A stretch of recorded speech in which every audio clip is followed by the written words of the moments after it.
वो तनुजा शंकर जी हैं, जो कि first secretary and director of Amrita Shergil cultural centre embassy of India in Budapest Hungary से है, जो बुडापेस्ट हंगरी की राजधानी है, वहाँ से हैं।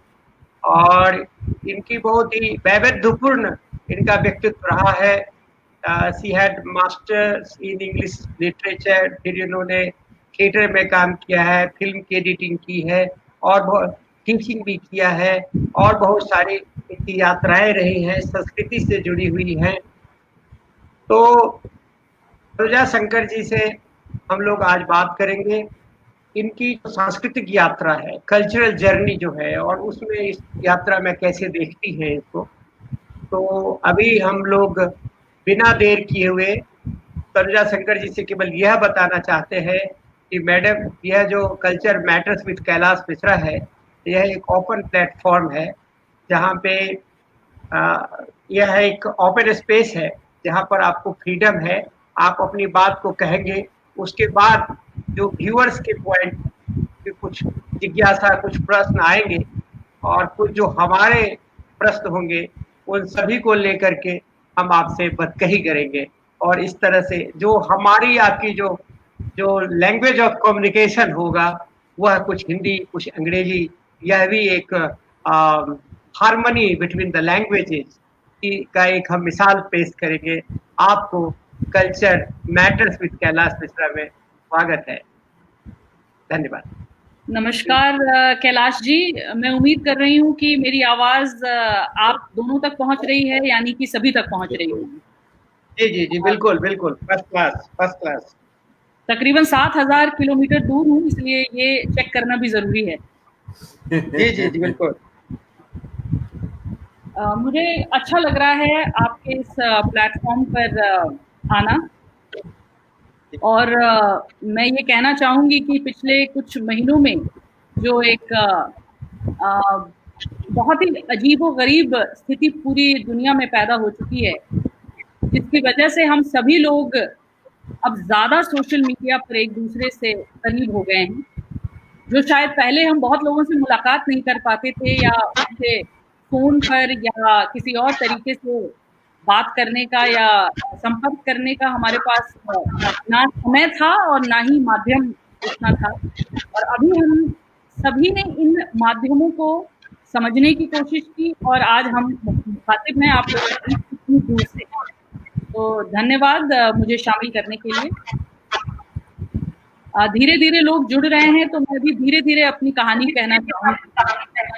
जी जी, कीजिए। तो आपने मेरा छोटा सा परिचय दिया है, मैं उसी को आगे लेकर ये बताना चाहूंगी कि यह वर्ष मेरे करियर का 25वां साल है। मैंने अपनी आप कह सकते हो कि मास्टर्स पूरा करने के तुरंत बाद लिटरेचर और अंग्रेजी साहित्य में मैंने मास्टर्स किया था दरभंगा हाउस पटना यूनिवर्सिटी से। पटना में पली बड़ी हूँ मैं, और वहीं मेरी पढ़ाई भी हुई। और मास्टर्स के तुरंत बाद मुझे मेरे अल्मा मैटर यानी पटना वुमेन्स कॉलेज में ही मौका मिला कि मैं अपने करियर की शुरुआत करूं। वहां आने से पहले मैं एक बात कहना चाहूंगी कि मेरे बहुत सारे विद्यार्थी और बहुत सारे जूनियर्स जो मुझसे हमेशा मिलते हैं, और वो मुझे हमेशा ये पूछते हैं कि आप कैसे आपका आना हुआ टेलीविजन, फिल्म्स, मीडिया और लेखनी की दुनिया में। आपने क्या ट्रेनिंग ली, आपने कैसी पढ़ाई की। तो मैं सभी को वही बताती हूँ जो मैं अभी बताना चाह रही हूँ। बाकी सभी लोगों को, उसमें से कई लोग ऐसे होंगे जो मुझे बचपन से जानते हैं और वो मेरी बात से इत्तेफाक रखेंगे कि हम लोगों को 80 के दशक में एक बहुत ही साहित्यिक और बहुत ही कलात्मक माहौल मिला हमें। वो पटना को मैं जानती हूँ और याद करती हूँ। दिल्ली में जब मैं थी तब भी, और यहाँ हूँ तब भी याद करती हूँ। वहाँ पर हमें theatre, radio, plays, music classes, बहुत सारे इस तरह की चीज़ों से हमें परिचय कराया जाता था। मेरे परिवार में खास तौर पर एक बहुत ही साहित्यिक और कलात्मक माहौल था, जिसके वजह से मुझे पता ही नहीं चला कि मैं कैसे इन सब चीजों से जुड़ती चली गई। आपकी माताजी भी जुड़ गई है, आपकी माताजी भी जुड़ गई है। मेरी माँ भी जुड़ गई है। भी बहुत बहुत धन्यवाद सभी का मेरे साथ जुड़ने के लिए। तो मैं वही बात अभी कहना चाह रही हूँ कि मैं इसका पूर्ण रूप से उदाहरण हूँ 100% कि मार्क्स जो है वो किसी को कुछ बनाता नहीं। तो मैं मतलब मेरे जो भी अभिभावक जुड़े हुए हैं और मेरे साथ की मेरी सहपाठियां जुड़ी हुई हैं या मेरे समकक्ष के लोग जुड़े हुए हैं, वो ये बात जानते होंगे कि मैं बहुत ज्यादा ऐसी मेधावी विद्यार्थी नहीं थी, लेकिन मैं बहुत चीजों में शामिल रहती थी, जिसमें कि ये जो आज का जो सांस्कृतिक माहौल जिसमें मैं हूँ, इसके लिए मैं उन सब फलों को योगदान देती हूँ। जब मैंने बहुत सारे नाटक किए, मैंने संगीत सीखा, थोड़ी बहुत संगीत मैंने शास्त्रीय संगीत की शिक्षा ली, और मेरे घर में जो वो माहौल था साहित्य लिखने पढ़ने का, दोस्तों का, मुशायरा का, मेरी माँ और मेरी माँ के साथ बहुत अग्रज नागार्जुन, जिनको हम बाबा कहते थे, उन सबके साथ पले बढ़े और वही माहौल देखा।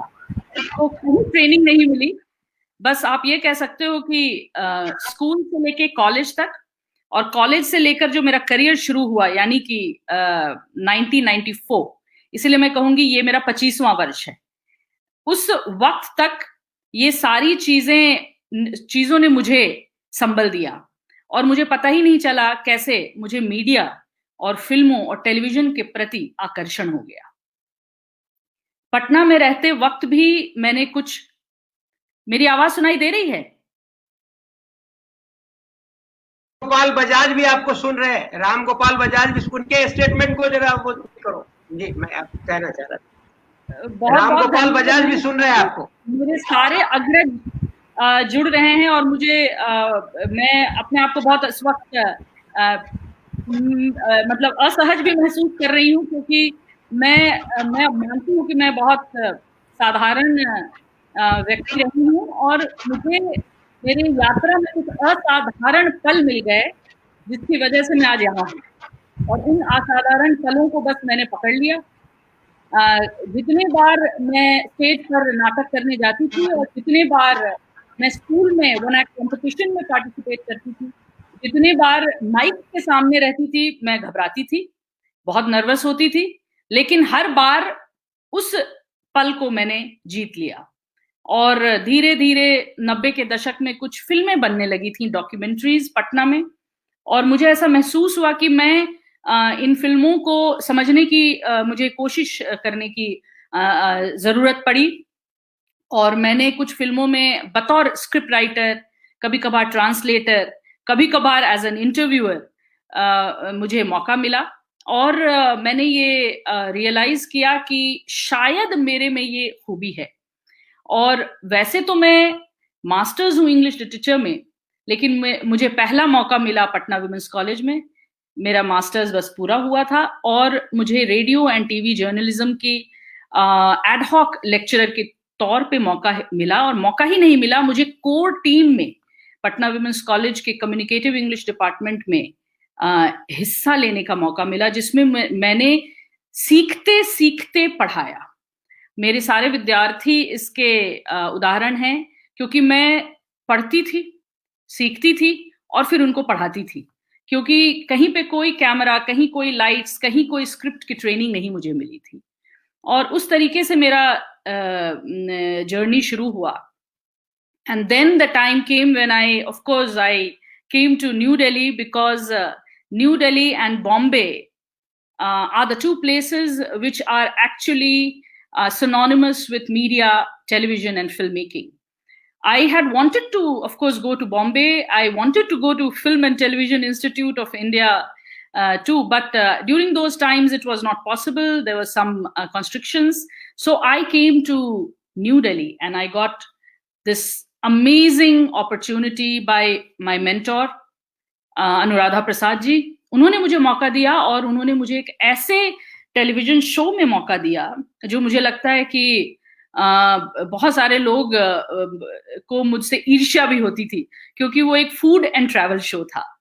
और जितने लोग यात्रा करना चाहते हैं, जितने लोग खूबसूरत जगह देखना चाहते हैं, जितने लोग संस्कृतियों को समझना चाहते हैं और जितने लोग भोजन के प्रिय हैं, उन सभी को मुझसे ईर्ष्या होती थी, क्योंकि मैं बिल्कुल नई नवेली थी।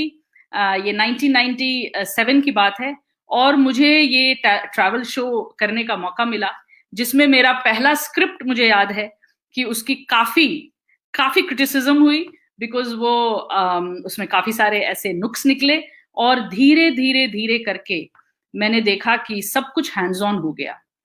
मैंने कोई कहीं ट्रेनिंग नहीं ली, क्योंकि उस समय ऐसा कोई बहुत बड़ा विद्यालय भी नहीं था बिहार में, और दिल्ली जब मैं आई तब मेरी उम्र ऐसी थी कि कहीं पे शिक्षा लेने की स्थिति उस वक्त नहीं थी। तो मैंने सब कुछ हैंड्स ऑन सीखा, सब कुछ अपने आसपास के तकनीकी जो सहायक थे, कैमरामैन थे, डायरेक्टर्स थे, मेरी खुद की जो मैनेजिंग डायरेक्टर थी अनुराधा प्रसाद जी, वो थी, उन सब से सीखते सिखाते पता नहीं कैसे वो जर्नी आगे बढ़ती चली गई और मैं टेलीविजन प्रोफेशनल बन गई। और साथ ही साथ मेरा वो जो मीडिया एजुकेशन का पहिया था, वो भी फिर से मेरे सामने आ गया 2004 के दशक में, और फिर से मैं कोर टीम, एक मीडिया इंस्टीट्यूट के कोर टीम की मेंबर बनी।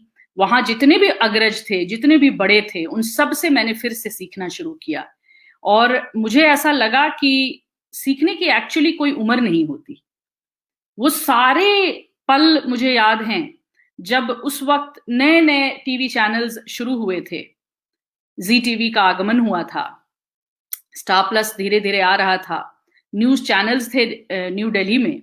वहां पे हम लोग कुछ लोग ही थे जो या तो न्यूज की तरफ अग्रसर हो गए, और कुछ हम लोग जैसे लोग थे जो लाइफस्टाइल और नॉन फिक्शन की ओर हम जा रहे थे। तो हमारी सारी जो ट्रेनिंग थी, हमारा सारा जो योगदान था, वो दिल्ली से होते हुए पूरे देश में फैल रहा था।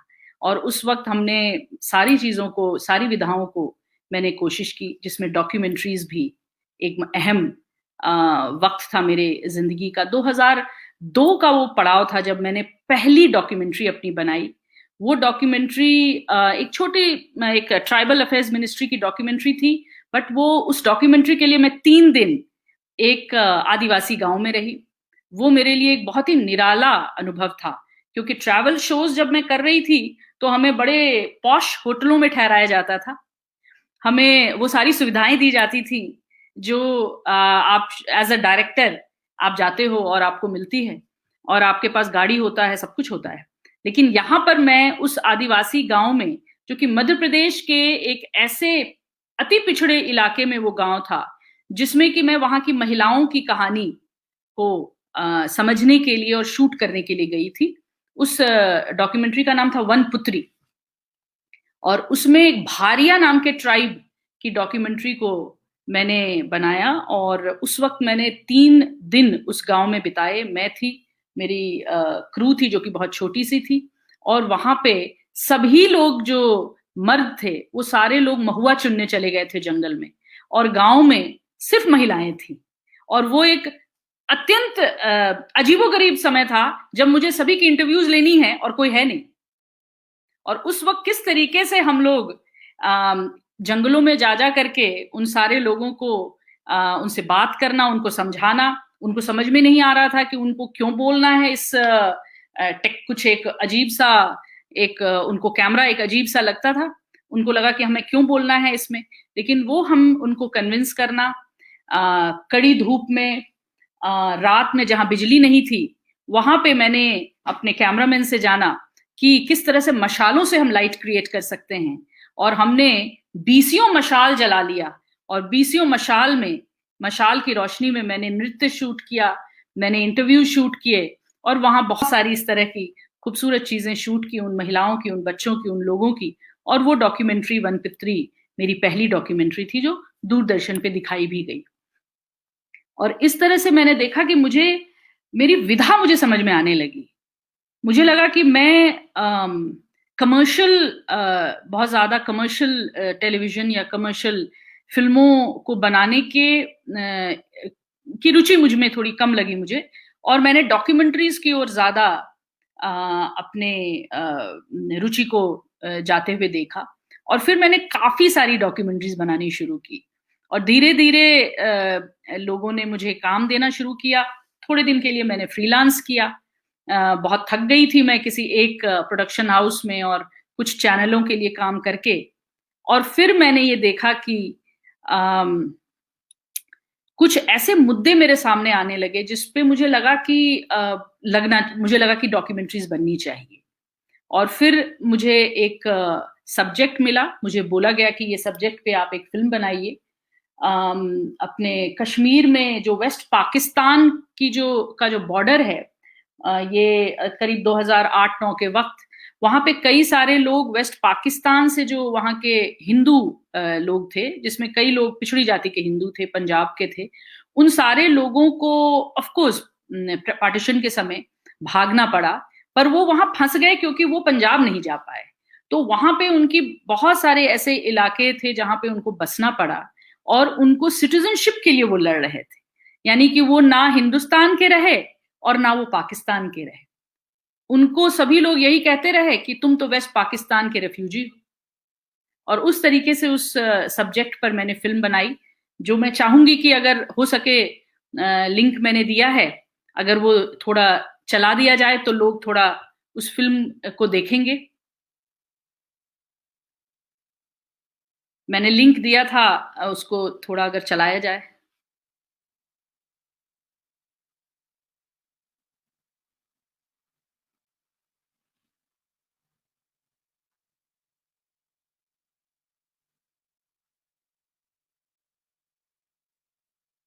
वॉल्यूम अगर दे दिया जाए।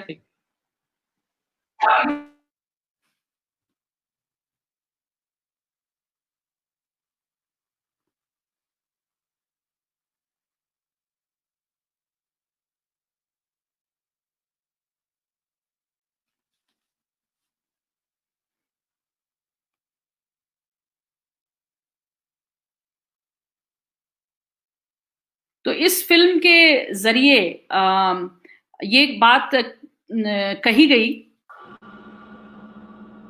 जब सरकार के पास जाते हैं, सरकार बोलती तुम लोग पाकिस्तान से आ रखे हो, पाकिस्तान से आ रखे हैं, मगर अभी तो हम लोग हिंदुस्तान में है ना, अभी तो हिंदुस्तानी है, पाकिस्तानी तो नहीं है।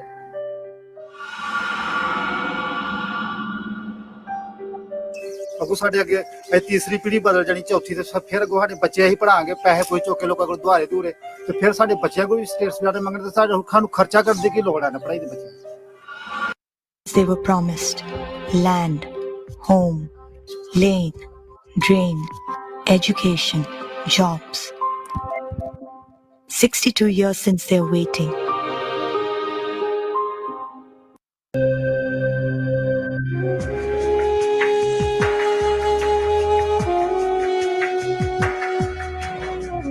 It was a bloody year of 1947. With the stroke of midnight, India got her freedom, but with a price. Pakistan was the price.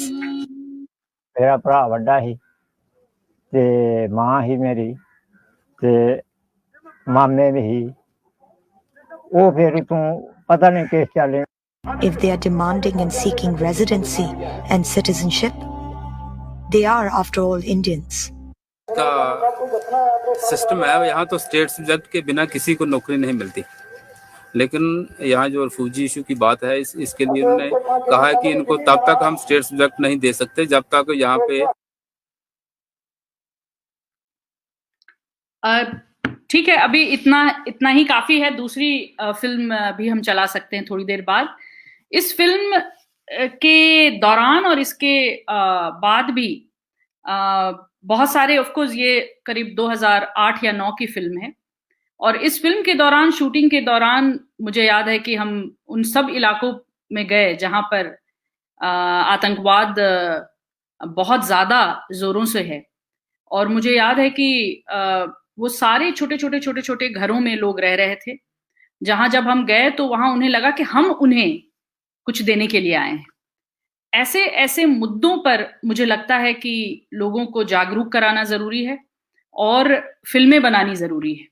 और फिर मैंने कई अलग अलग तरह की फिल्में बनाई, और ये सब उस दौरान मैं करती रही जिस दौरान मेरा मीडिया एजुकेशन भी चल रहा था, जिस दौरान मैं टेलीविजन के भी कुछ कार्य कर रही थी, और साथ साथ मेरी खुद की लर्निंग भी हो रही थी। तो मुझे लगता है कि जितना ज्यादा मैंने अलग अलग प्रकार के काम किए, स्क्रिप्ट राइटिंग हो, टेलीविजन हो, डॉक्यूमेंट्री मेकिंग हो, टीचिंग हो, मीडिया एजुकेशन हो, सभी जगह मैंने कुछ नई चीज सीखी, और सभी जगह मैंने ये रियलाइज किया कि मुझे लोगों से जुड़ी और लोगों से संबंधित जो भी एक्टिविटीज है उसमें काम करने की इच्छा मुझे हुई। इसका ये मतलब नहीं है कि मैं समाज सेवा की ओर अग्रसर थी, लेकिन मुझे लगा कि अगर मैं कुछ कह सकती हूँ अपने शब्दों के द्वारा, अपनी लेखनी के द्वारा या अपने फिल्मों के द्वारा, तो क्यों ना मैं कुछ ऐसी चीजें बनाऊं जिसमें कहीं ना कहीं किसी न किसी की आवाज हो, या कहीं ना कहीं कोई ना कोई संदेश हम दे रहे हों। और ये शायद मुझे लग रहा है सभी लोग ये मानेंगे कि ऑडियो विजुअल एक बहुत ही महत्वपूर्ण माध्यम है।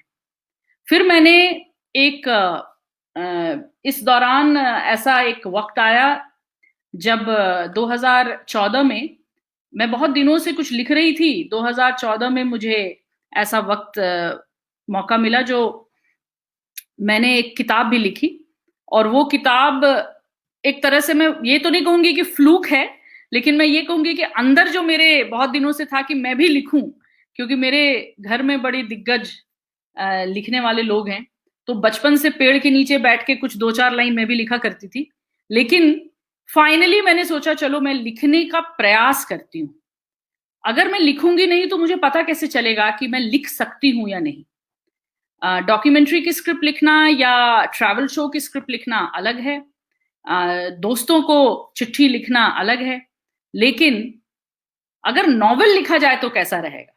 तो मेरे अंदर की जो एक रोमांटिक आप कह सकते हो एलिमेंट्स है, शायद उसकी वजह से मैंने वो एक नॉवेल लिखा, और उसके बाद मुझे बहुत सराहना मिली, इसलिए क्योंकि वो मेरा पहला नॉवेल था, इसलिए नहीं कि वो बहुत बहुत बेहतरीन नॉवेल था। लेकिन मुझे उससे ये पता चला कि कहाँ कहाँ मुझे मेरी त्रुटियां हुई हैं, कहाँ कहाँ गलतियां मैंने की, कहाँ कहाँ मैंने चीजों को उतनी सीरियसली नहीं ली। देखा जाए तो वो भी कश्मीर पर आधारित था, और कुछ कुछ आप कह सकते हो कि कश्मीर जाकर के जब मैंने इस फिल्म के दौरान शूटिंग की तो मुझे बहुत सारी चीजों का अंदाजा हुआ, और उसके बाद ये मैंने नॉवेल को फाइनल शेप दिया। तो इसलिए इसमें कई सारी ऐसी चीजें हैं, कश्मीर पर आधारित एक स्टोरी है ये, तो इसमें कई चीजें ऐसी हैं जो कुछ वहां के एक्सपीरियंस के माध्यम से भी वो निकल के आई। इसी दौरान इससे थोड़ा आगे पीछे मुझे एक और बहुत बड़ा मौका मिला, और उस मौके से भी मैंने बहुत कुछ सीखा। वो था, मुझे एक फीचर फिल्म बनाने का मौका मिला। ये भी एक बहुत बड़ा पड़ाव था मेरी जिंदगी का। इस फीचर फिल्म में मैंने बहुत नई चीजें सीखी। ये फिल्म रिलीज नहीं हुई, और रिलीज नहीं हुई इसीलिए भी मैंने और भी बहुत कुछ सीखी। और उसमें जो सीख सबसे ज्यादा मुझे मिली कि कौन सी ऐसी चीजें हैं जो हमें फीचर फिल्म बनाते वक्त, बनाने से पहले और बनाने के बाद नहीं करनी चाहिए।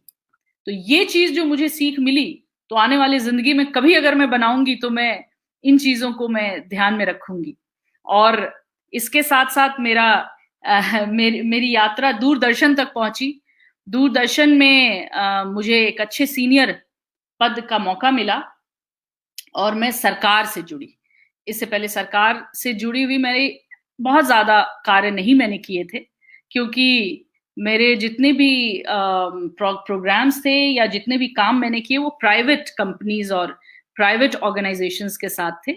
पटना वुमेन्स कॉलेज भी ऑटोनमस कॉलेज है। तो दूरदर्शन में जाने के बाद मुझे बहुत सारे अंदर के यंत्र तंत्र के बारे में मुझे पता चला। मुझे जानकारी ये मिली कि दूरदर्शन क्यों धीरे धीरे नीचे गया, क्यों उसकी जो पॉपुलैरिटी है वो कम हुई। मुझे कंटेंट एडवाइजर के रूप में रखा गया था, इसीलिए मैंने कोशिश की कुछ नए कंटेंट लाने की। लेकिन चूंकि सरकारी संस्था है तो वहां पे उनका अपना तंत्र चलता है। 2-3 साल का मेरा वहाँ रहा समय, और उन 2-3 सालों में फिर मैंने बहुत कुछ सीखा। और फिर मैंने एक और डॉक्यूमेंट्री बनाई, जो कि मैं चाहूंगी अगर हो सके तो दिखाएं। ये डॉक्यूमेंट्री मैंने बनाई क्योंकि दूरदर्शन में ही मेरी मुलाकात बहुत लोगों से हुई, जिसमें कि मुझे ये चीज अंदाजा हुआ कि जो ट्रांसजेंडर्स हैं उनकी बहुत सारी समस्याएं हैं, जिसको कि पिछले, आपको भी पता है, 4-5 सालों में, 10 सालों में काफी उन्हें मौका मिला है, कुछ उनकी बातों को सुना भी गया है। तो फिर मैंने ये डॉक्यूमेंट्री बनाई। ये किन्नरों के ऊपर, ट्रांसजेंडर्स के ऊपर की एक छोटी सी पहल है मेरी।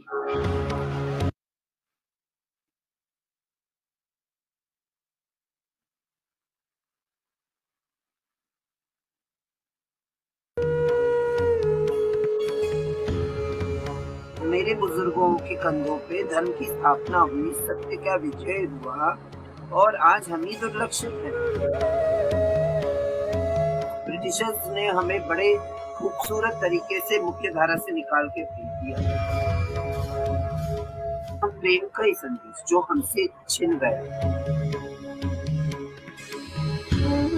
हम बिना स्वार्थ के मुख्य धारा को प्रेम दे सकते और ये आशा कर सकते हैं कि समाज हमें मनुष्य होने का वजूद तो एक्सेप्ट करेगा।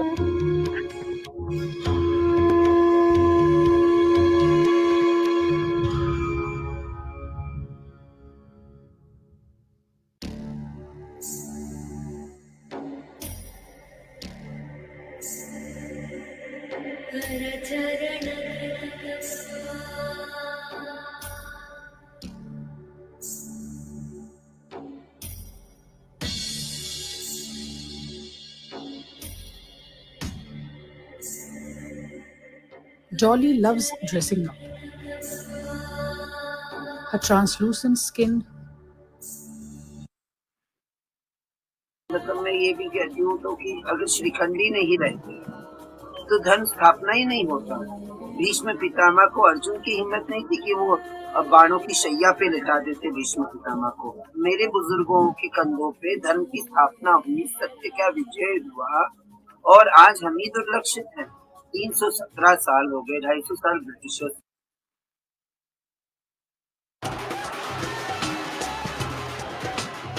A backdrop for one of the most path-breaking actions taken by the entire transgender community of India.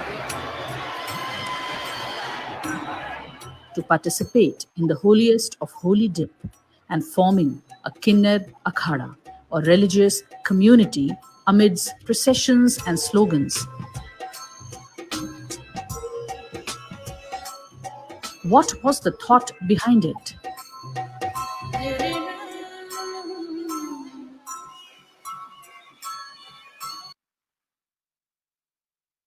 पुरुषों में, यानी श्रीहरि स्वयं उनमें निवास करते हैं, तो उनसे श्रेष्ठ कौन हो सकता है?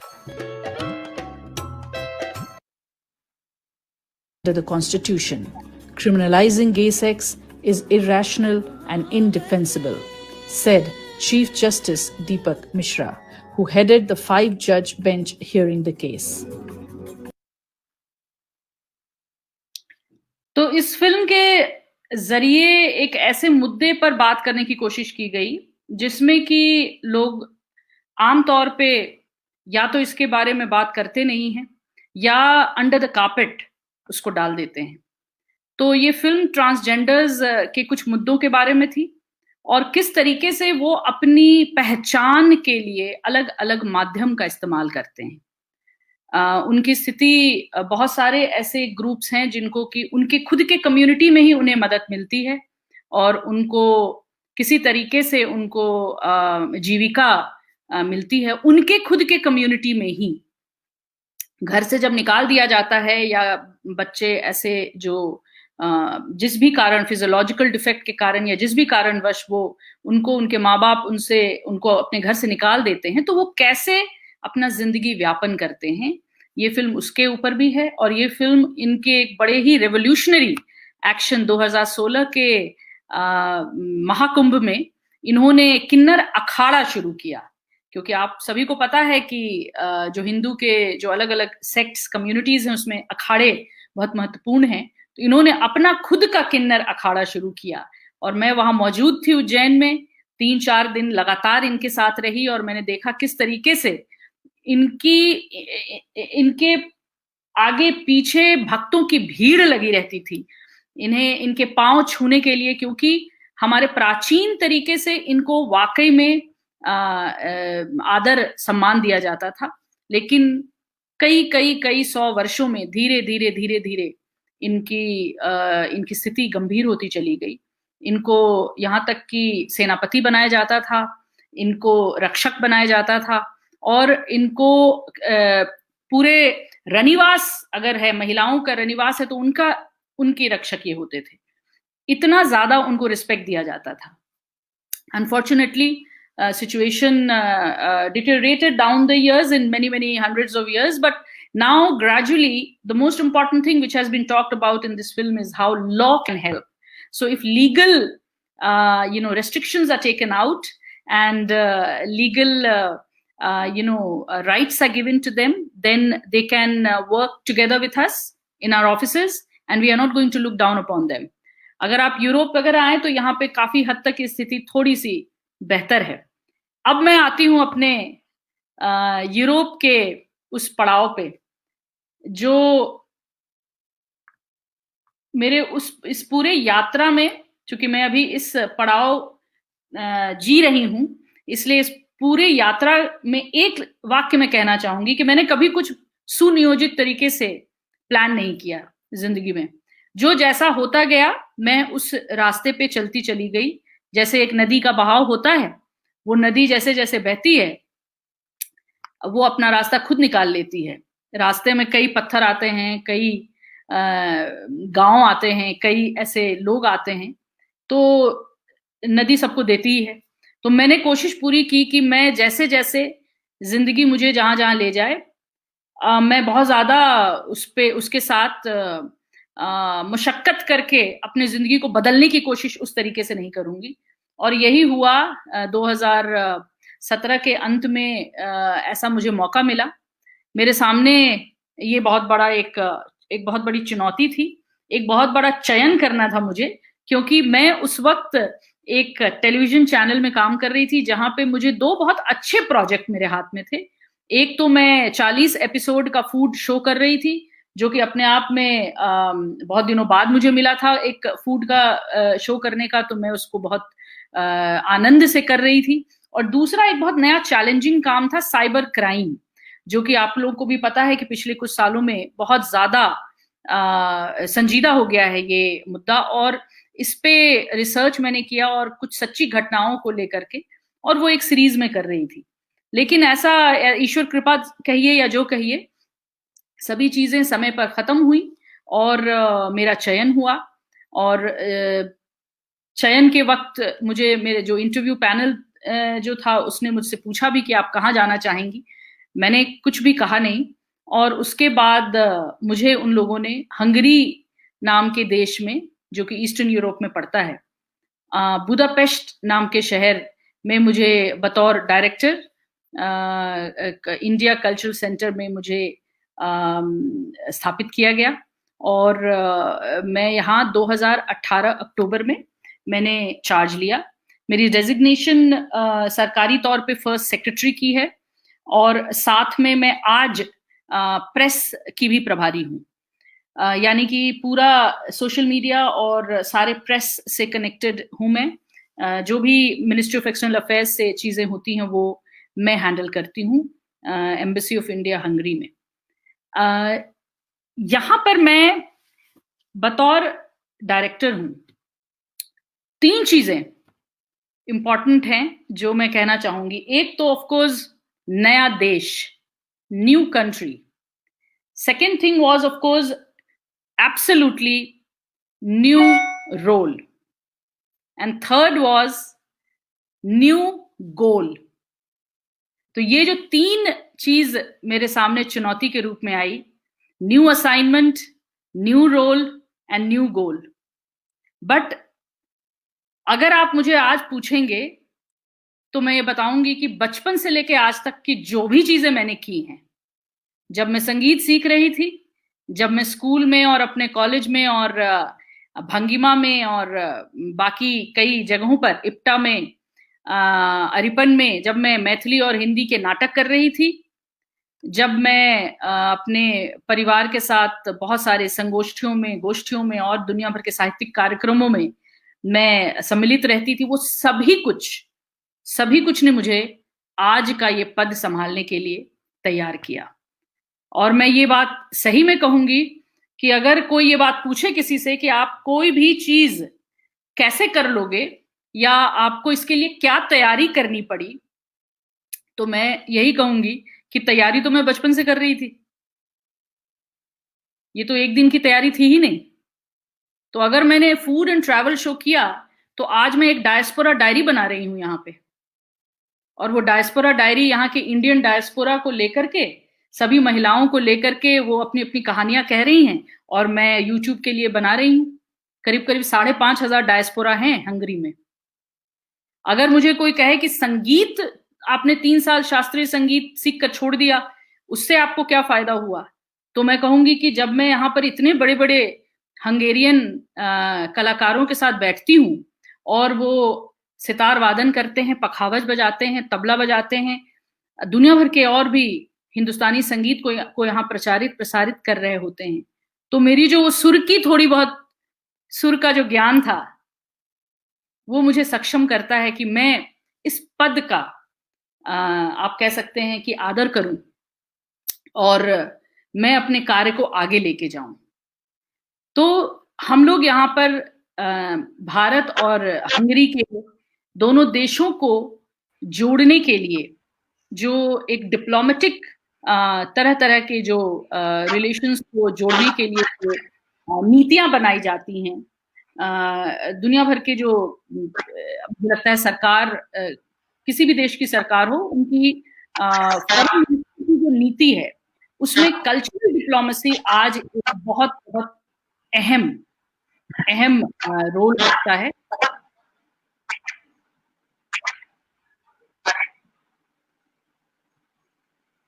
क्या मेरी आवाज जा रही है?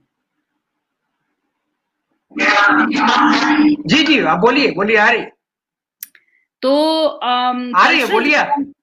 कल्चरल डिप्लोमेसी वैसे तो बहुत भारी लगता है, पर बेसिकली जितनी विदेश नीतियां हैं उसमें ये एक बहुत विशेष इसका कार्य है, क्योंकि हम संस्कृति के जरिए तरीके से संस्कृति के जो हम आदान प्रदान करते हैं, संस्कृति में बहुत सारी चीजें आती हैं। हम ये नहीं कह सकते कि भारतीय संस्कृति का मतलब है भारतीय नृत्य, सिर्फ भारतीय नृत्य ही भारतीय संस्कृति नहीं है। तो भारतीय संस्कृति में हम हिंदुस्तान के उन सभी चीजों को हम जोड़ते हैं, चाहे वो इतिहास हो, चाहे वो प्राचीन इतिहास हो, प्राचीनतम इतिहास हो, मध्यकालीन इतिहास हो, आधुनिक इतिहास हो, चाहे वो हमारे नृत्य हो, हमारे स्पिरिचुअलिज्म हो, हमारे स्क्रिप्चर्स हो, जो इतनी महत्वपूर्ण ग्रंथ लिखे गए हैं, चाहे वो हो, चाहे धर्म हो, धर्म यानी कि जो एक वे ऑफ लाइफ है वो हो, चाहे वो योग हो, जो कि आपको भी पता है कि वो हमारे देश की देन है और पूरी दुनिया में योग आज फैल चुका है, चाहे कुछ भी हो, वो सभी चीजें भारतीय संस्कृति में आती हैं। तो जब हम इन सभी चीजों को दूसरे देश तक पहुंचाने के लिए प्रयास करते हैं और वहां जो लोग हैं उनको उसके प्रति हम एडुकेट करते हैं, वो कल्चरल डिप्लोमेसी में आता है। और हम उन सबको एडुकेट करके हम उनको अपने हमारे देश की जो भी ऐसे पहलू हैं और पक्ष हैं जिसके बारे में उनको इच्छा है जानने की, उससे जब उनको हम जोड़ते हैं तो वो कल्चरल डिप्लोमेसी में आता है। यानी कि जब हम लोगों से दिल को जोड़ते हैं, भाषा से भाषा को जोड़ते हैं, कला से कला को जोड़ते हैं, ये सारी चीजें जब हम एक मंच पे ले आकर के रखते हैं तो वो कल्चरल डिप्लोमेसी में आता है। और इन सब चीजों में जो सबसे महत्वपूर्ण बात यह है कि इससे बहुत प्रकार की दूरियां कम होती हैं।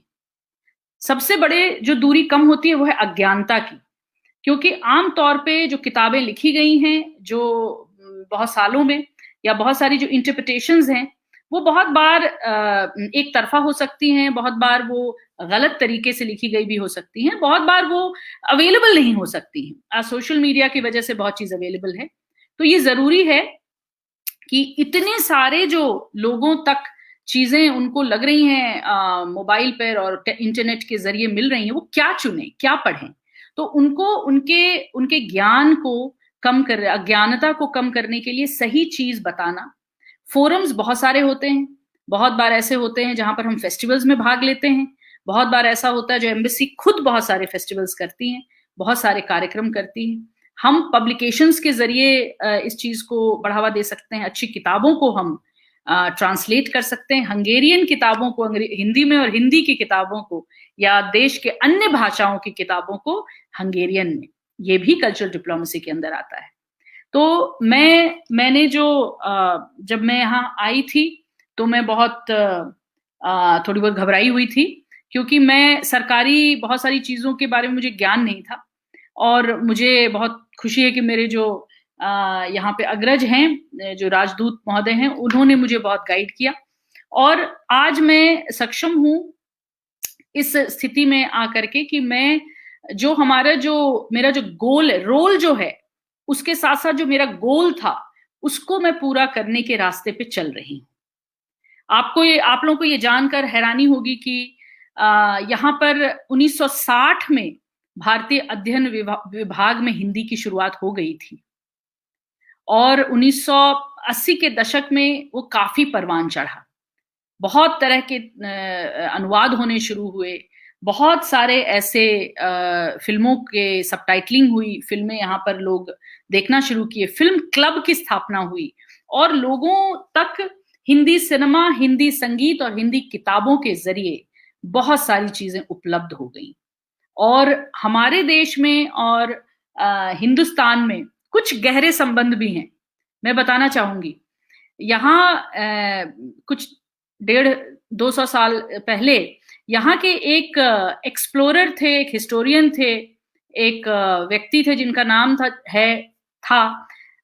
चोमा दे कुरोश, और वो यहाँ से बकायदा हिंदुस्तान गए, क्योंकि उनको बुद्धिज्म पढ़ना था, उनको हिंदुस्तान के और भी बहुत सारी चीजों का ज्ञान हासिल करना था। वो यहाँ से गए और वो वहीं उनकी मृत्यु भी हुई, और उन्होंने बहुत सारी किताबों को लिखा और बहुत सारी ऐसी चीजें भी उन्होंने करके दी हैं जिससे लोगों को जुड़ाव महसूस होता है हिंदुस्तान और हंगरी में।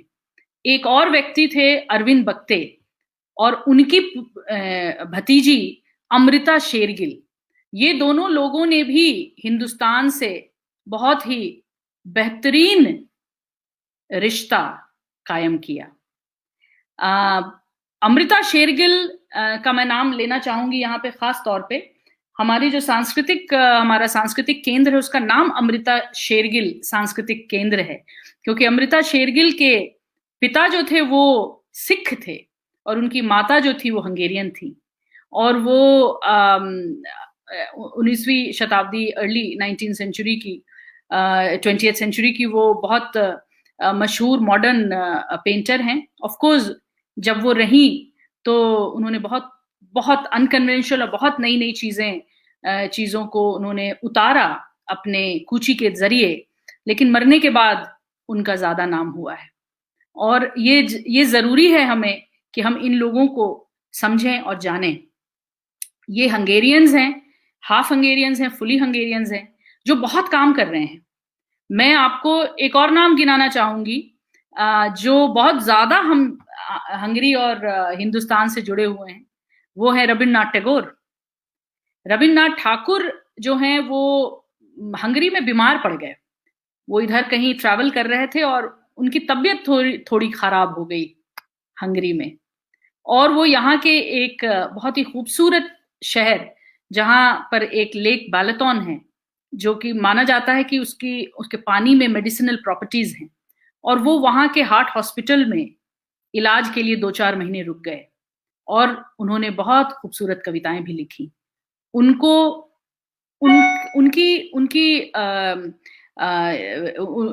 मूर्ति लगी हुई है लेक बैलेटोन के किनारे उसको बोलते हैं टैगोर प्रोमेनाड।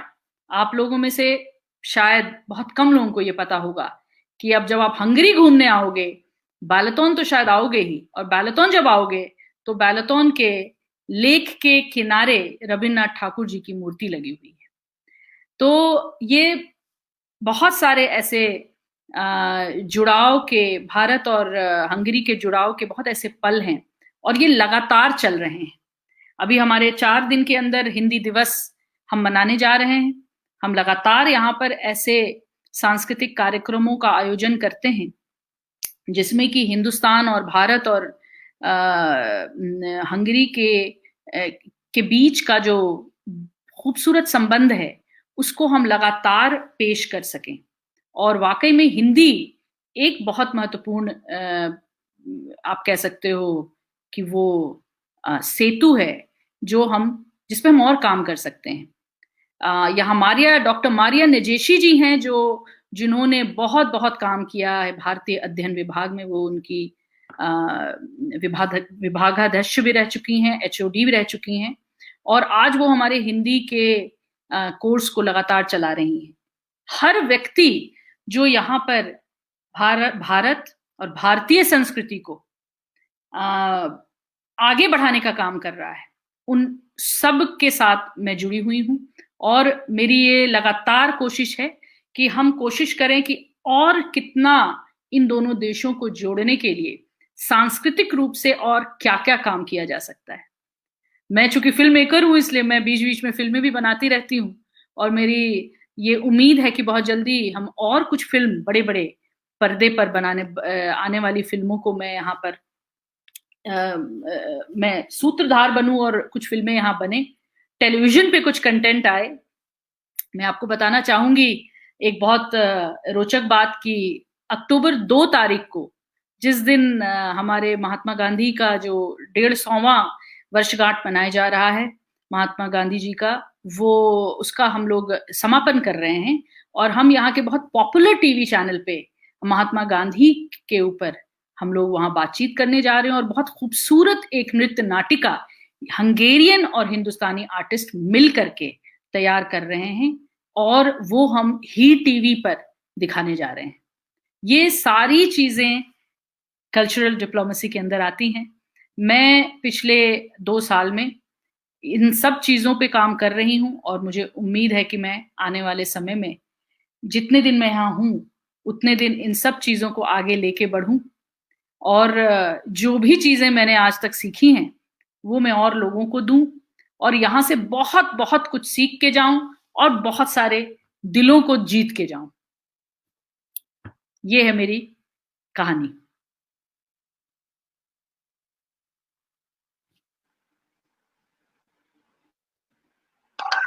आपने बहुत बढ़िया से अपनी यात्रा का बखान कर दिया, और उस यात्रा में जो एक चीज था जो आपसे कभी छूटा नहीं, वो था कल्चर। और इससे पता चलता है जो हमारा स्लोगन है फोक ब्रेन का, वो है कल्चर कनेक्ट्स। कल्चर जो है आपको हर एक चीज पे कनेक्ट करता है। जब आप आदिवासी गांव में गई थी, पुरुष बहुआ चुनने के लिए चले गए थे, औरतें वहां थी, किससे बात करें, कैसे रहें, और जो आपका जो परिवेश था, बाबा नागार्जुन थे, मुझे ज्ञात है कि आपको आपकी नानी से भी बहुत लगाव था, और आपने कहा कि आपने क्लासिकल गीत भी सीखे, कुछ पारंपरिक गीत भी सीखे होंगे, और हमें ये भी पता है कि आप कविता पाठ वगैरह भी करती थी लोगों के साथ। तो मैं चाहूंगा कि आप 1-2 गीत के कुछ चंद लाइन हमारे दर्शकों के लिए गुनगुना दीजिए, फिर हम बात को आगे शुरू करते हैं। आपने मिथिला की बात की, मैं इसमें 2-3 चीज बताना चाहूंगी कि यहाँ पर हंगरी में भी हम लोग सभी हिंदुस्तान के सारे पर्व त्योहार मनाते हैं, और मैथिली भी मैं बोल लेती हूँ क्योंकि हमारे यहाँ कुछ कलीग्स भी हैं जो मिथिला के हैं। तो मिथिला संस्कृति से मैं लगातार जुड़ी हुई रही हूँ। बचपन से मैथिली बोलने की कोशिश रही, भले ही मैं कॉन्वेंट में एजुकेटेड रही, पर मैथिली नाटकों से मेरा परिचय हुआ तकरीबन 1981 में, जब मुझे नाटक में बतौर नायिका करने का मौका मिला। और मुझे याद है कि पहला जो न्यूज़पेपर में हमारा रिव्यू आया था उसमें बाकी तो बहुत अच्छी चीजें लिखी हुई थी, पर एक लाइन जरूर लिखा हुआ था कि थोड़ा अंग्रेजी नुमा मैथिली थी। तो मैंने उस पे काम करना शुरू किया। मैंने उस पे काम करना शुरू किया और बिल्कुल आपने सही कहा, हमारी नानी और मेरे बाबा ये दो थे जिनसे हम लोग लगातार कनेक्टेड रहे। बाबा यानी मेरे पिताजी के पिता, वो हर गर्मी छुट्टियों में आते थे और खादी का धोती कुर्ता पहन के और प्लास्टिक के वो नागरा वाले जूता पहन के आते थे। और आपको हैरत होगा जान करके कि एक पुलिस ऑफिसर उनका पुत्र था, फिर भी वो बस स्टैंड पे पहुंचते थे और सीधे रिक्शा लेके आ जाते थे। वो बताते भी नहीं थे किसी को कि गाड़ी वहां जाए उनको लेने के लिए। वो इतने ज्यादा सरल और सहज और बहुत ही साधारण व्यक्तित्व के इंसान थे। उनके साथ हम लोग लगातार श्लोक पाठ करते थे। वो हमें मैथिली में ही हम लोग उनसे बात करते थे और डिस्कशंस होता था। और फिर दौर आता था गर्मी छुट्टियों में गांव जाने का, तो हम लोग अपने बाबा के गांव भी जाते थे और बाबा गांव से बांध के उस पार नानी गांव। तो बिल्कुल हम लोग जो है वो दोनों हाथ जो है वो एक हाथ में लड्डू तो एक हाथ में पेड़ा वाली हाल होता था। और बाबा के गांव में थोड़ा अनुशासन ज्यादा था, नानी गांव में अनुशासन नील के बराबर था। तो हमारी नानी जो थी वो गांधीवादी थी, तो वो इन सब चीजों में विश्वास नहीं करती थी कि सवेरे उठो पूजा पाठ करो, ये करो, नहाओ वहाओ, ये सब कुछ भी नहीं था। तो उनका ये था कि जो मन में आए करो। पटना से बच्चे आए हैं, उनके पास हम लोग बैठते थे, उनसे तरह तरह की कहानियां सुनते थे स्वतंत्रता की। मैंने कुछ छोटी मोटी उनकी वीडियोस भी उतारी थी और वो हमें पूरा मौका देती थी कि हम गांव में हर घर में जाएं। वहाँ के हमारी जो नानी गांव है वो वहाँ पे ढेरों पिछड़ी जाति के लोग रहते हैं, जिसमें तकरीबन अकेला वही एक आप कह सकते हैं ब्राह्मण परिवार है। और ये एक बहुत बड़ा उदाहरण है इस बात का कि कितना ज्यादा मतलब कोई भी इनइक्वालिटी नहीं है उस गांव में, और हम लोग किसी के भी घर जाके कुछ भी खा लेते थे। तो ये तो हमारी अपब्रिंगिंग रही है। हम लोगों ने यही देखा, यही सीखा, और मिथिला से मैं लगातार ही जुड़ी रही। आपने कहा कुछ गा के सुनाया, तो मैंने कुछ ऐसे ही लिख लिया, तो मैंने सोचा था कि आप लोग को बताऊं। वैसे तो मिथिला के किसी भी कार्यक्रम में जब हम लोग जाते थे और मिथिला के किसी भी कार्यक्रम की शुरुआत जय जय भैरवी से होती है, क्योंकि वो बहुत ही भगवती गीत है और बहुत इम्पोर्टेंट गाना है हमारे मैथिलों के लिए। और बहुत ही सुंदर, सरल और मिश्री बोली हुई भाषा है ये।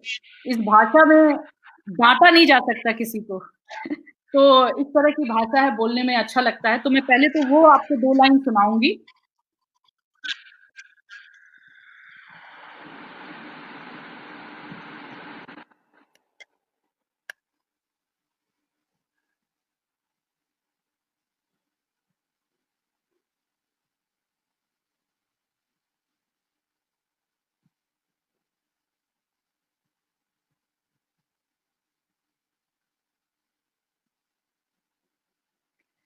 तो ये बेसिकली है।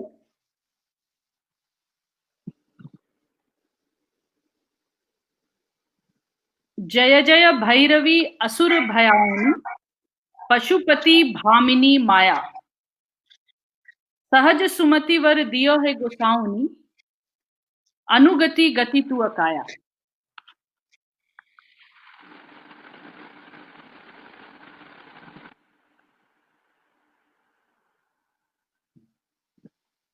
जय जय भैरवी असुर भयाउनी, पशुपति भामिनी माया, सहज सुमति वर दियो गोसाउनी, अनुगति गति तू पाया।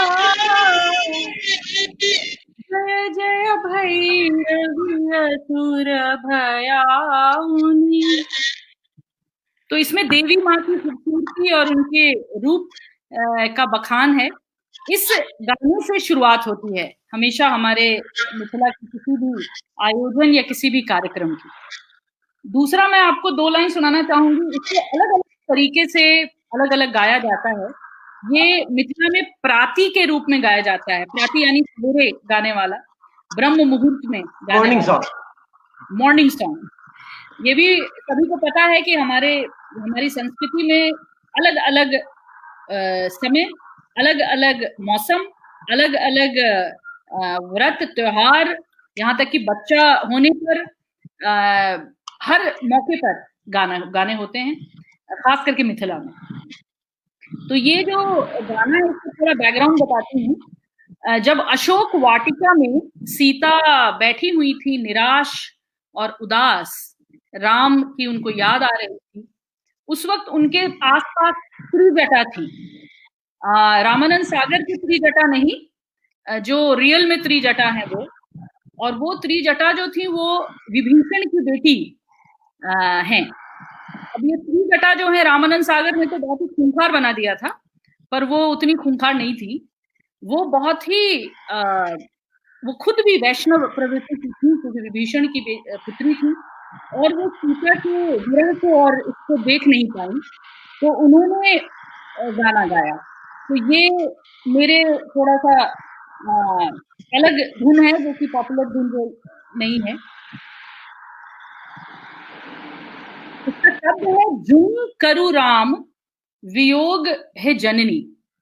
जुनि करु राम वियोग है जननी, सूते काल सपन एक देखा। यानी राम वियोग मत करिए, सपने में वो आए हैं, और सपने में आकर के उन्होंने वो आए हैं, मतलब वो आने वाले हैं, वो जल्दी ही आने वाले हैं। तो ऐसा ही संदेश ये गीत देता है। तो मैं 2 लाइन गाती हूँ।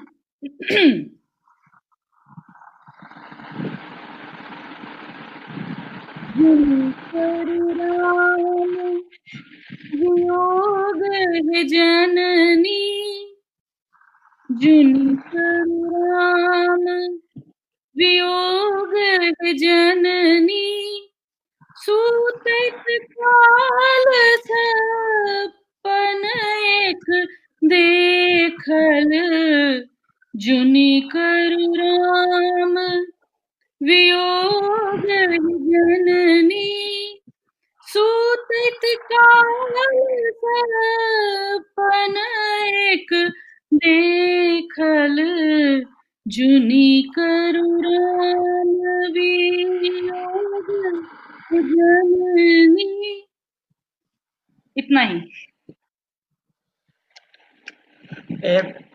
बहुत अच्छा। आप डायस्पोरा की बात कर रही थी, तो जब डायस्पोरा की बात कर रही थी तो मुझे एक गीत याद आ रहा था, हम तो हैं परदेश में, देश में निकला होगा चांद, नीली छत के ऊपर कितना तन्हा होगा चांद।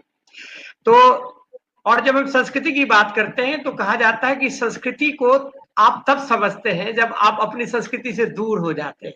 जब आप दूर हो जाते हैं तो संस्कृति के सारे प्रतिमान, वहाँ के लोग, वहाँ के वातावरण, वहाँ के तालाब, मिथिला के लोग, मिथिला की नदियां, मिथिला के धान, वहाँ के मकान, वहाँ के पान आपको याद आते हैं। और याद आते हैं। डायस्पोरा पे मैं काम कर रहा था तो मुझे किसी ने कहा कि जब यहाँ के जो लोग, खासकर जो इंडेंचर्ड लेबर दूसरे देशों में गए, हंगरी में तो नहीं गए, तो वो अपने साथ और कुछ ले गए कि नहीं ले गए, हनुमान चालीसा जरूर ले गए। और इसलिए Hanuman became the most powerful God in those entire locality, है ना। और वहां पर हनुमान मंदिर बहुत बने, हनुमान के बहुत सारे मूर्ति बने, हनुमान का कैलेंडर बना, और हनुमान चालीसा को उन्होंने खड़ागर कर लिया। It was very easy to remember, memorise. Hanuman का जो हंगरी के लोग हैं, उनका हनुमान पे कुछ काम, उनके पेंटिंग में कुछ काम, उनके व्यवहार में कुछ काम, या हनुमान का कोई मंदिर, जैसे कि गुरुदेव रविन्द्रनाथ ठाकुर गए, उनको कहते हैं कि यक्षमा हो गया था, उसके इलाज के लिए गए, वो वातावरण सूट किया and he became all right, and that incited him to compose the complete Hanuman पे तो हनुमान पे सच नहीं है, बिकॉज यहाँ पे जो 2-3 चीजें जो ज्यादा दिख रही हैं मुझे, जो स्थापित हुई हैं, एक तो योग बहुत ज्यादा यहाँ पर स्थापित हुआ है। इस्कॉन वालों ने कृष्णा कॉन्शियसनेस, वो आपको यहाँ बहुत स्थापित दिखेगा। उसके अलावा लोग जो रिसर्च कर रहे हैं उसमें कालिदास पे बहुत ज्यादा रिसर्च हो रहा है। कई लोग हैं जो अभी इनफैक्ट एक प्रोफेसर पीटर शागी हैं जो पूरे मेघदूत को ट्रांसलेट कर रहे हैं। उसके अलावा लोग साहित्य के प्रति, संगीत के प्रति मैंने देखा है हंगरी में ज्यादा रुझान है, और स्पिरिचुअलिज्म भी है। मैं ये जरूर कहूंगी कि स्पिरिचुअलिज्म के प्रति इनको है बहुत ज्यादा, और यही कारण है जो ये हमेशा चाहते हैं जानना हमारी जो धरोहर है, हमारे जो जैसे जो हमारे वेद हैं, पुराण हैं, उपनिषद हैं, इनके बारे में, इनकी स्टोरी टेलिंग के जरिए इनको इच्छा होती है इनके बारे में जानने की। और in the past many writers and historians have done research on all the scriptures. Mahabharata, Ramayana, सबकी ट्रांसलेशन हो चुकी है यहाँ पे। मारिया जी कह रही है modern Indian literature, dance and music. Yes. ये कह रही है कि जो आपकी बात को she has been confirming what you have said. Yes. तो Indian literature yes, and these three things are the important constituents of culture. In fact, and Sanskrit literature also. Yes, Sanskrit literature. She herself is a professor of Sanskrit and researcher of Sanskrit, and Sanskrit पे बहुत काम हो रहा है यहाँ पे, और हुआ भी है। तो कई लोगों ने प्राचीन किताबों को ट्रांसलेट किया है, उस पर रिसर्च कर रहे हैं, और ये एक ऐसी विधा है जिसको मुझे लग रहा है कि हमें और एक्सप्लोर करना चाहिए, जिसमें कि ऑफ कोर्स इसी का दूसरा रूप हिंदी भी है। हमें आज के जनरेशन की ओर भी देखना चाहिए, क्योंकि आज के जो युवा हैं वो बहुत ज्यादा हर चीज उनको इतना फास्ट मिल रहा है सोशल मीडिया पे कि उनके पास वक्त नहीं है कि वो भारी भरकम उपनिषद पुराण को लेकर के बैठे। तो अगर हमें हंगेरियन युवा को टारगेट करना है तो हमें हर प्रकार के साहित्य को उन तक पहुंचाना है। फिल्म, सिनेमा बहुत बड़ा माध्यम है, क्योंकि सिनेमा में सब कुछ है। सिनेमा में संगीत है, कहानी है, संस्कृति है, और लोगों को बहुत ज्यादा रुचि बढ़ जाती है इन सब चीजों के प्रति। जहां तक डायस्पोरा का सवाल है, तो आपने बिल्कुल सही कहा। मैं जितने भी लोगों को जानती हूँ, डायस्पोरा के लोगों को मैं जानती हूँ, उनको मैंने देखा है कि वो जुड़े हुए हैं अपने अपने संस्कृति से। यहाँ पे बहुत बड़ा ग्रुप है तमिल, तेलुगु, केरला के लोगों का। बहुत सारे अलग अलग प्रांत के लोग यहाँ आकर बसे हुए हैं, और वो बिल्कुल जुड़े हुए हैं हमारी संस्कृति से। यहाँ दुर्गा पूजा मनता है 9 दिनों का, यहाँ गणेश चतुर्थी मनती है, यहाँ पे हमारे दूतावास के सभी फंक्शंस में, सभी कार्यक्रमों में सारे लोग, हिंदुस्तान के लोग जुड़ते हैं, हंगेरियंस जुड़ते हैं, और इन लोगों के बीच में एक्सचेंज भी बहुत होता है। बहुत मैत्री रूपी रिश्ते हैं यहाँ हंगेरियंस और इंडियंस के बीच में। बहुत ज्यादा फ्रेंडली रिलेशन है इंडिया और हंगरी के बीच में।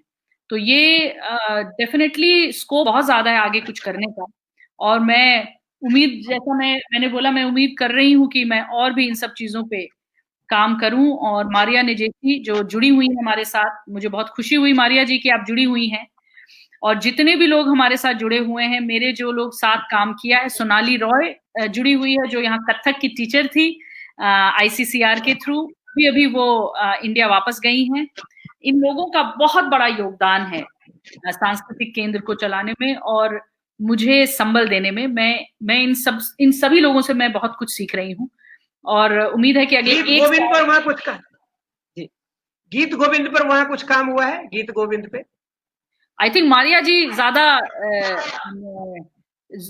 बोलने में, शायद इस डिटेल को बताने में ज्यादा सक्षम होंगी। मैं बहुत ज्यादा डिटेल नहीं बता पाऊंगी इसके बारे में। और जो what is the opinion of the people of Hungary about Mahatma Gandhi and his, peace and non-violence?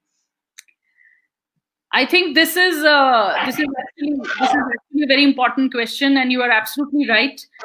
People consider Mahatma Gandhi an epitome of ahimsa, definitely. So ahimsa and truth. The minute you talk about Mahatma Gandhi, these are the two things immediately that come to their minds. And we have the statue of Mahatma Gandhi in a garden called Philosopher's Garden in Hungary, in Budapest itself. और साथ ही ministry ने भी कई जगह महात्मा गांधी की statues को donate किया है और लगवाया है। तो महात्मा गांधी एक प्रतीक हैं उस काल के, उस वक्त के, जिस वक्त हिंदुस्तान में स्वतंत्रता की लड़ाई चल रही थी और महात्मा गांधी साउथ अफ्रीका में सिविल राइट्स की लड़ाई करके हिंदुस्तान लौटे, और जब वो लौटे तो उन्होंने काफी हद तक रुख बदल दिया। लोग तो लगातार स्वतंत्रता के लिए लड़ाई कर रहे थे, पर उन्होंने रुख थोड़ा बदल दिया, और जिसकी वजह से ये माना जाता है कि हमारे स्वतंत्रता आंदोलन में बहुत मदद मिली।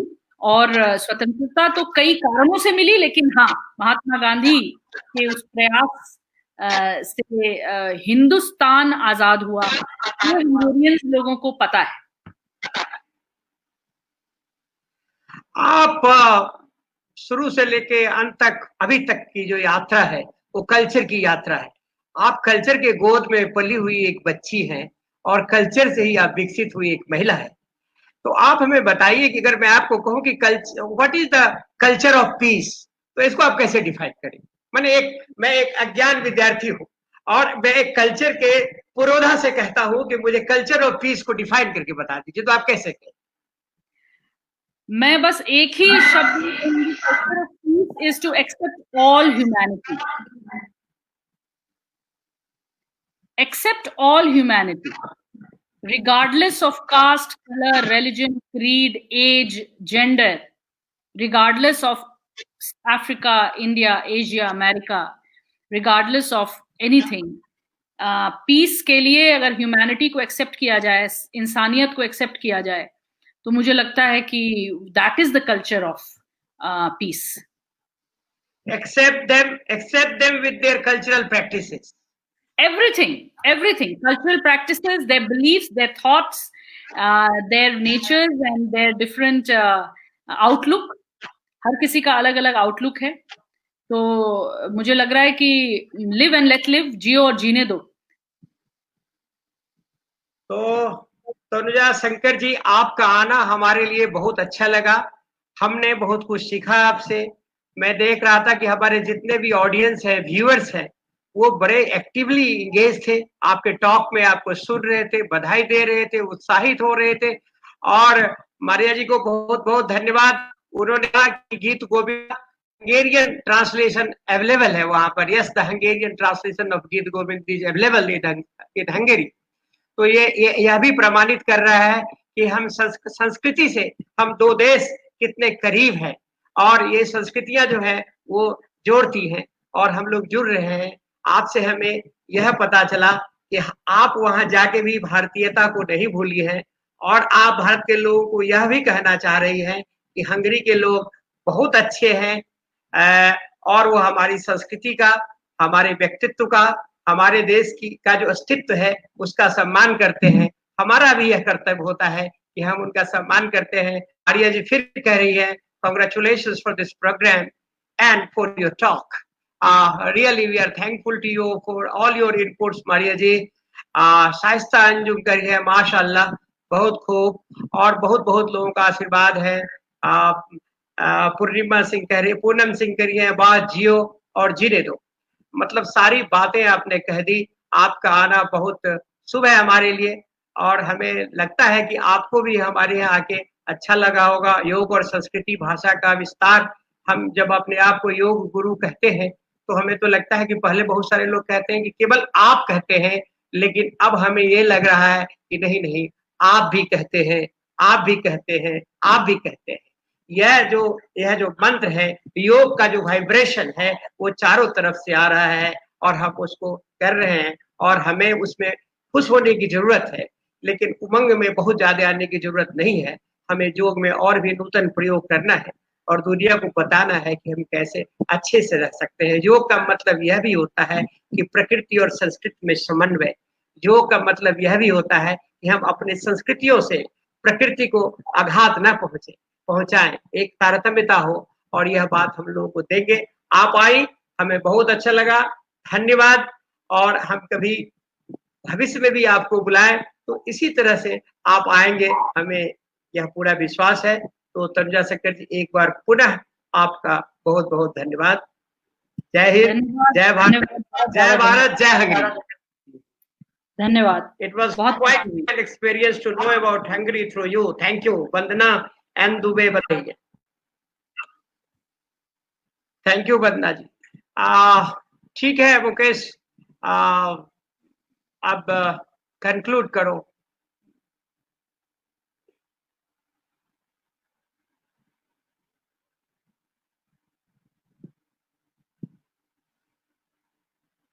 धन्यवाद। 6 बजे हम लोग फिर आ रहे हैं और 6 बजे